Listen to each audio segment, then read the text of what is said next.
صحیح بخاری میں حدیث ہے، نبی علیہ السلام فرماتے ہیں میں نے خواب میں دیکھا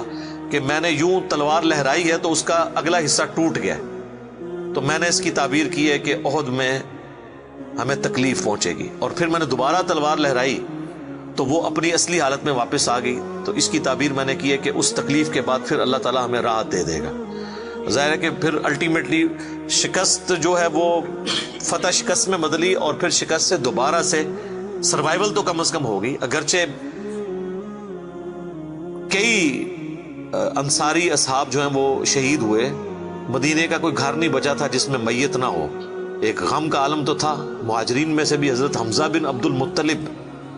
ان کا غم ہی رسول اللہ کے لیے بہت بڑا تھا، وہ آپ کے بھائیوں کی جگہ بھی تھے اور چچا بھی تھے، دودھ پیتے، رضاعت کا رشتہ بھی تھا ان سے، بھائی والا بھی، آرمی چیف بھی تھے، بدر میں بھی، احد کے اندر بھی، تو حضور کے لیے وہ بھی غم بہت تھا۔ حضرت حمزہ بن عبد المطلب کا غم اتنا بڑا غم تھا کہ صحیح بخاری میں ایک پورا چیپٹر ہے غزوہ احد کے چیپٹر کے اندر نا، اس کا عنوان ہی ہے حضرت حمزہ بن عبد المطلب کی شہادت، اور اس میں وہ لمبی حدیث ہے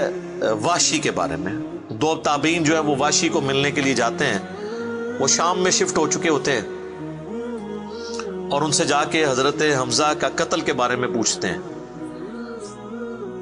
تو واشی بتاتے ہیں کہ جی میری یعنی ڈیوٹی لگائی گئی تھی جبیر بن مطعم کی طرف سے۔ خیر وہ جبیر بن مطعم بعد میں وہ بھی مسلمان ہو گئے، وہ بھی صحابی ہیں، اور ہند جو بیوی تھی ابو سفیان کی، اس نے اپنے باپ کا بھائیوں کا بدلہ لینا تھا، تو وہ کہتے ہیں میں ایک پتھر کے پیچھے چھپ گیا اور میں انتظار میں رہا کہ میں موقع ملتے ہی سامنے آ کے وہ نہیں لڑا، اس نے چھپ کے جو ہے نا وہ نیزے کا وار کیا، اور وہ کہتے ہیں ناف والی جگہ پہ میں نے نیزہ مارا اور وہ آر پار ہو گیا، اس کی وجہ سے حضرت حمزہ کی ڈیتھ ہو گئی۔ اور پھر کہتے ہیں میں جب مسلمانوں کو اللہ نے غلبہ دیا تو میں مکہ بھی چھوڑ کے، یعنی فتح مکہ کے بعد طائف چلا گیا، طائف میں نے سکونت اختیار کر لی، تو بالآخر طائف میں بھی اسلام پہنچ گیا، وہاں کے قبائل نے بھی اسلام قبول کر لیا، چاروں ناچار میرے پاس کوئی حل نہیں تھا، تو مجھے میرے ساتھیوں نے کہا کہ رسول اللہ معاف کرنے والے ہیں، تم حضور کے سامنے پیش ہو، اللہ تعالیٰ تمہاری غلطی معاف کر دے گا، تو میں بھی ان لوگوں کے ساتھ چلا گیا۔ اب وہ نبی علیہ السلام کے سامنے پیش ہوئے، صحیح بخاری کے الفاظ ہیں کہ نبی علیہ السلام نے پوچھا واشی کا یا رسول اللہ واشی ہوں، قاتل حمزہ کا یا رسول اللہ۔ آپ امیجن کریں، آپ فرمایا کہ واشی تیرا جو یہ عذر ہے میں اس اعتبار سے اسلام قبول کرتا ہوں، لیکن کیا تم یہ کر سکتے ہو کہ مجھے اپنی شکل دوبارہ نہیں دکھانی؟ اچھا یہ حضور کا ہی حوصلہ تھا، ادروائز تو اس کا گاٹا اترنا چاہیے تھا، ٹھیک ہے، کیونکہ اب جب کہ غلبہ اسلام کا ہو گیا اس کے بعد اسلام قبول کرنا، لیکن حضور کی شفقت تھی۔ لوگ اگلے جملے کو تو دیکھتے ہیں کہ حضور نے کہا مجھے شکل نہیں دکھانی، اور وہ یعنی سمجھتے ہیں کہ شاید حضور نے سختی کی ہے یا ایک فنیٹک اپروچ ہے، ایسا نہیں ہے۔ آپ دیکھیں کسی کی جان بخشی ہو گئی ہے، یہ چھوٹی بات ہے۔ تو اس پہ میں اکثر جملہ بولا کرتا ہوں کہ چچا سے زیادہ انسان کو اپنی اولاد سے محبت ہوتی ہے۔ قاتلین حسین جو ہیں، قاتلین حسن ہیں، ان کے ساتھ قیامت کے دن رسول اللہ کا کیا ایٹیچیوڈ ہوگا ایز کمپیئر ٹو قاتلین حمزہ ابن عبد المطلب۔ کوئی شخص دنیا میں کہہ سکتا ہے کہ جی مجھے اپنے چچا سے اپنی اولاد سے بھی بڑھ کے محبت ہے، تو اس کا تو ذہنی توازن بگڑا ہو تو لادہ بات ہے، یہ جھوٹ بول رہا ہوگا۔ تو یہ کربلا جو ہے یہ کوئی چھوٹی چیز نہیں میرے بھائیوں، اور اس سے یہ بھی پتا چلا کہ غم کبھی بھی ہلکا نہیں ہوتا۔ فتح مکہ کے بھی بعد کی یہ بات ہے، یعنی حضرت حمزہ کی شہادت کو کم از کم 5 سال تو گزر چکے تھے۔ 3 ہجری میں غزوہ احد ہوئی ہے اور 8 ہجری میں فتح مکہ، اس کے بھی بعد کا واقعہ ہے، یہ 8 کا بھی ہو سکتا ہے 9 کا بھی، چلو کم از کم بھی 5 سال۔ کسی نے حضور کو مشورہ نہیں دیا کہ سوگ تو 3 دن تک ہوتا ہے، لیکن یہ سوگ حمزہ نہیں تھا، یہ غم حمزہ تھا۔ ہم اختلاف کرتے ہیں سوگ حسین سے، غم حسین تو قیامت تک جاری رہے گا، جس میں یہ پیٹنے والا ماتم والا معاملہ نہ ہو، بلکہ حسین علیہ السلام کی اس دعوت کو یاد کیا جائے۔ خیر حضرت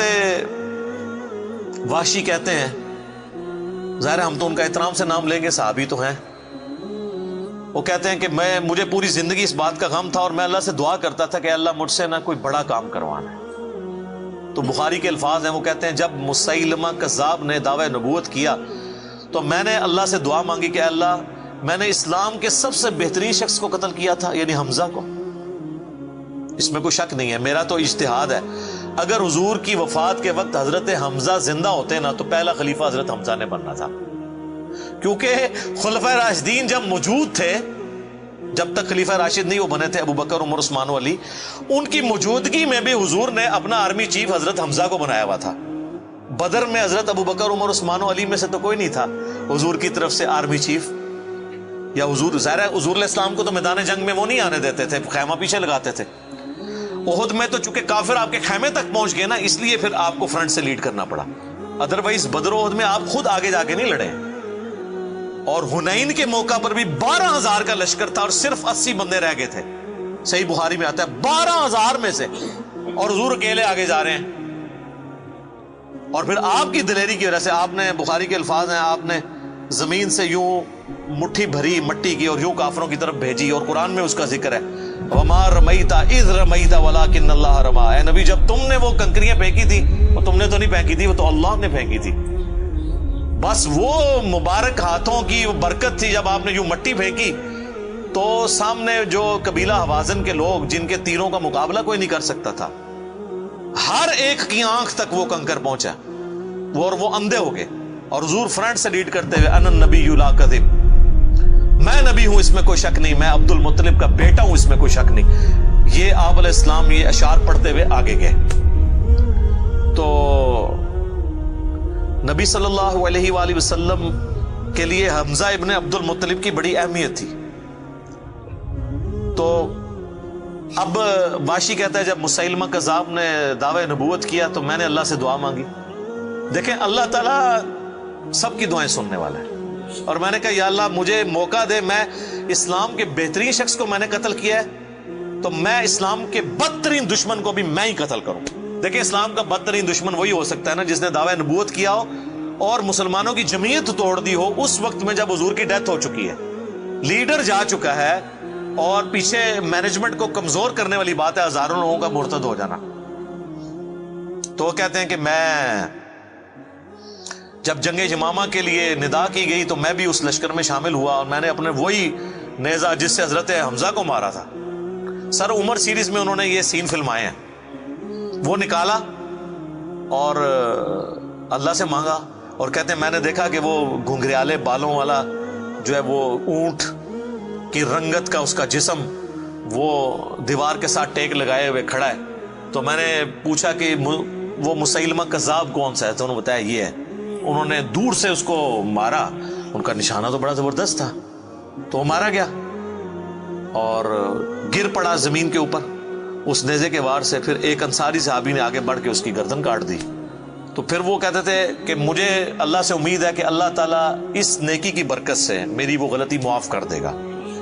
ٹھیک ہے، ویسے تو اسلام لانے کی غلطی معاف کر دیتا ہے، صحیح مسلم میں حدیث ہے کہ ایمان لانا پچھلے کے گناہوں کو معاف کر دیتا ہے، لیکن سر کچھ گناہ بہت بڑے لیول کے ہوتے ہیں، اس کے لیے بہت بڑے لیول کی نیکی چاہیے ہوتی ہے اس کی کمپنسیشن کے لیے، چونکہ حضور بھی تو اس اعتبار سے تو حضرت واشی حضور کے سامنے نہیں آتے تھے نا۔